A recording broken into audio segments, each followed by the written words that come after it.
que algunos miembros de las fuerzas del orden forman parte de las filas del narcotráfico. Así lo afirmó este lunes el embajador de los Estados Unidos, Michael Fitzpatrick. Sus declaraciones textuales en una entrevista con el diario digital Primicias fueron las siguientes. Estamos muy preocupados por la penetración del narcotráfico en Ecuador y en las fuerzas del orden, y el presidente Biden acaba de anunciar una nueva estrategia nacional anticorrupción que tiene mucho que ver con nuestro trabajo multilateral para contraatacar este tipo de problemas. Además dijo, esta semana está el caso de los narcogenerales y ya hemos retirado visas. No puedo mencionar nombres. Cuando tenemos evidencia e información contundente de estos casos, estamos quitando visas, señaló. Durante la entrevista a este medio digital, el embajador no precisó si se trataba de generales en servicio pasivo o activo y si corresponden a las filas de las Fuerzas Armadas o de la Policía Nacional, por lo que el gobierno, a través de un comunicado oficial, solicitó al embajador de los Estados Unidos en Ecuador que entregue la información relacionada a este tema para que puedan iniciarse las investigaciones del caso. En el mismo comunicado, los ministerios de Gobierno y Defensa señalan que el mando actual de dichas instituciones no tienen ningún general en servicios activos de la policía ni de las Fuerzas Armadas, cuyas visas hayan sido retiradas. Esta mañana, en una entrevista, el primer mandatario Guillermo Lasso se refirió a las declaraciones del embajador Fitzpatrick. No creo que el embajador de Estados Unidos se refiera a los generales activos, sino muy probablemente a determinados generales que dejaron sus funciones precisamente porque no pasaron por la debida diligencia que se realiza para poder evaluar su comportamiento y su conducta. Además, dio su voto de confianza a los miembros del orden en servicio activo. Lo que yo debo de decir es que el cuerpo de generales de la Policía Nacional y el cuerpo de generales de las Fuerzas Armadas del Ecuador y comandantes, todos esos elementos son elementos serios, respetables. El contraalmirante Alan Molestina, excomandante general de la Marina, calificó como graves las declaraciones del embajador de los Estados Unidos. Aseguró que esta denuncia no puede quedar en la generalidad. Habla de narcogenerales. ¿A qué generales se refiere? De las Fuerzas Armadas, de la Policía Nacional. Y por eso es que, en mi opinión, el gobierno nacional, la presidencia de la República, debería de convocarlo al señor embajador para que proporcione la información que indica que tiene y de esta manera poder canalizarlo a la Fiscalía General del Estado para que pueda iniciar una investigación. Aclara que las instituciones no son infalibles, pero asegura que la política de las Fuerzas Armadas es denunciar cualquier tipo de irregularidad.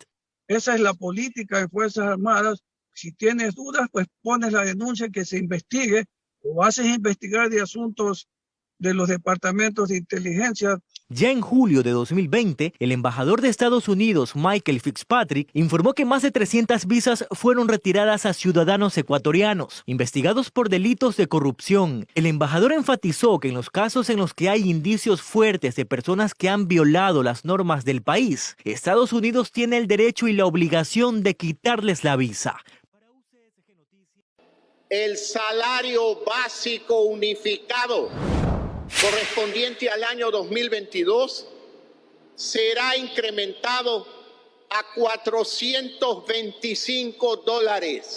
Con esta decisión, el mandatario cumple con una de sus principales propuestas de campaña, el aumento progresivo del salario básico unificado, y a su vez pone fin a la pugna surgida en el Consejo Nacional de Salarios entre empresarios y trabajadores. El jefe de Estado, ante las inconformidades de los diferentes sectores productivos, sean estos turísticos, bananeros u otros, reconoció que la disposición representa un gran esfuerzo para estos sectores, pero también expresó que tendrán compensaciones. Pero es un beneficio justo que le corresponde al sector de los trabajadores. En el año 2020 fue un año complicado por la pandemia. Hubo hasta leyes que redujeron el salario de los trabajadores momentáneamente.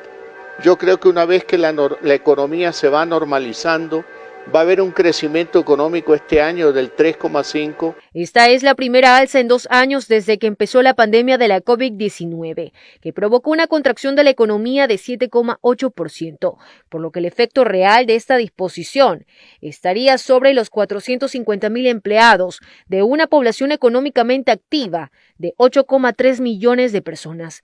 Para Erwin Guillén, la medida sigue siendo popular y advierte sobre el impacto en el sector privado. Va a tener un impacto sobre todas las personas que tienen contratos que están en periodo de prueba en los primeros meses.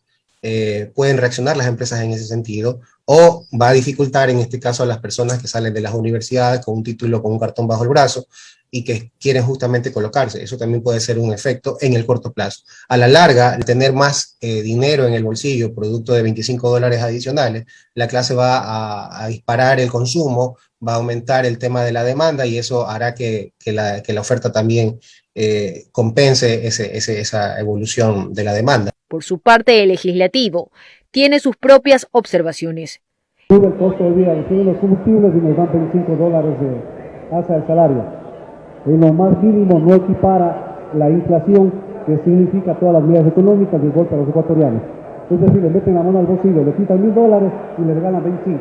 ¿Hay que aplaudir por eso? No, evidentemente no. Es que no se ajusta en un entorno integral donde se debían bajar impuestos, bajar el costo de la luz eléctrica, bajar básicamente los costos de producción, así que simplemente fueron patadas de ahogado, creo yo, para salvar en algo la credibilidad en la que 8 de cada 10 ecuatorianos ya no les creen. Con la firma del decreto 286, donde se dispone al Ministerio de Trabajo poner en consideración del Consejo la fijación del salario básico de $425 mensuales, desde este 1 de enero del 2022, el aumento se verá reflejado en cada uno de los trabajadores.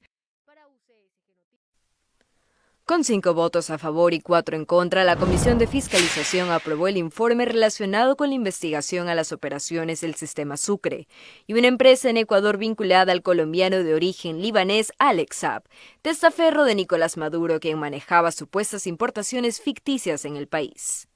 Los votos a favor provienen del presidente de la Comisión de Fiscalización, el asambleísta Fernando Villavicencio y su vicepresidenta, la asambleísta Ana Belén Cordero, además de los asambleístas independientes Pedro Velasco, Marco Troya y Bruno Segovia.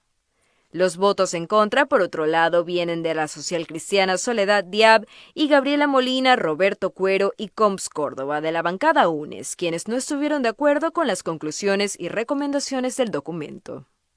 La mayoría de la comisión determinó que las empresas dedicadas a exportaciones como Foglocons, la cual está vinculada a SAP, cometieron delitos de lavados de activos. El informe fue aprobado ayer en horas de la tarde con una mayoría de 5 asambleístas y este informe finalmente también irá a la Fiscalía de Colombia, de Panamá, de Venezuela y de Estados Unidos. El tema de lavandería Sucre con la empresa de Alex Saab, Foglocons, operó en distintos países. Entre esos está Venezuela, España, Colombia, Estados Unidos. De hecho, Alex Saab está detenido por la justicia norteamericana e iniciará su juicio y avanzará con las investigaciones el día 3 de enero, con lo cual es importante que antes de esa fecha este informe llegue a la justicia norteamericana. Los asambleístas que votaron en contra, a excepción de Diab, presentaron un informe de minoría, el cual detalla que se oponen a que se reabra la investigación archivada relacionada con la empresa Foglocons. Los miembros de mi bancada en la Comisión de Fiscalización elaboramos un informe de minoría, básicamente porque consideramos que ese informe de mayoría estaba cargado de un sesgo, que ese informe de mayoría no contenía una objetividad que debería tener un informe de esa naturaleza, que ese informe estaba cargado de odio, inclusive cargado de frustraciones. Entendemos la posición del señor Villavicencio, no la compartimos, y por eso nosotros decidimos hacer un informe de minoría. La Comisión de Fiscalización, por su parte, recomienda a las autoridades competentes como la Fiscalía una investigación más profunda alrededor de los presuntos cargos. Una de las conclusiones del informe es que la Fiscalía debe abrir una indagación previa por el presunto delito de peculado. El sistema Sucre fue un mecanismo articulado entre el gobierno de Hugo Chávez y Rafael Correa que perjudicó al Estado ecuatoriano. Ecuador acabó financiando las operaciones de Venezuela, en una gran medida operaciones ilícitas y sobrevalorados. Asimismo, esta mañana, asambleístas que votaron a favor de la elaboración del documento que implicaba SAB en los delitos de lavado de activos, enriquecimiento ilícito, entre otros cargos, se acercaron a Fiscalía a remitir el texto aprobado a fiscalías del Ecuador y de otros países. Así lucían los ecuatorianos hace semana y media durante las fiestas de Quito. Pero hoy la realidad es otra. Los casos de COVID-19 han incrementado en ciertas provincias. Hace 2 semanas, los casos que se registraban cada 7 días en el país eran de 2.169, cifra que aumentó a 2.918 casos por semana en los últimos días. Estos casos aumentan especialmente en las provincias de Pichincha, Manabí y El Oro. Mientras que en el caso de la mortalidad a nivel nacional, el viceministro de Salud dijo que no se ha observado incremento significativo. Esperado no solamente por lo que pasó en noviembre, sino por lo que estamos viviendo actualmente. Interesante es de que el número de casos graves, los que llegan a las UCIs de los hospitales, se mantiene bastante estable. Y esto gracias a la vacunación, aseguran las autoridades. Entre tanto, el COE Nacional anunció nuevas medidas para las festividades de Navidad y Año Nuevo, entre las que constan la prohibición de eventos masivos como conciertos y procesiones, junto a la negativa de la quema de monigotes en espacios públicos. El día de hoy queremos ser absolutamente claros, no vamos a hacer exhortos a los GATS, sino hoy es una exigencia. A estas medidas también se suman los aforos, el 50% para centros de convenciones y bares, el 75% de aforo para mercados y supermercados, mientras que para centros comerciales, templos religiosos y playas también se permitirá el aforo del 75%. La apertura de las playas será a las 6 de la mañana y el cierre a las 18 horas. Y estas nuevas medidas que estamos solicitando a nivel nacional entrarían en vigencia a partir del viernes 17 de diciembre a las 00 horas hasta el lunes 3 de enero. Cabe destacar que para los establecimientos donde se limita el aforo, es obligatorio para las personas desde los 12 años presentar el carnet de vacunación con al menos las 2 dosis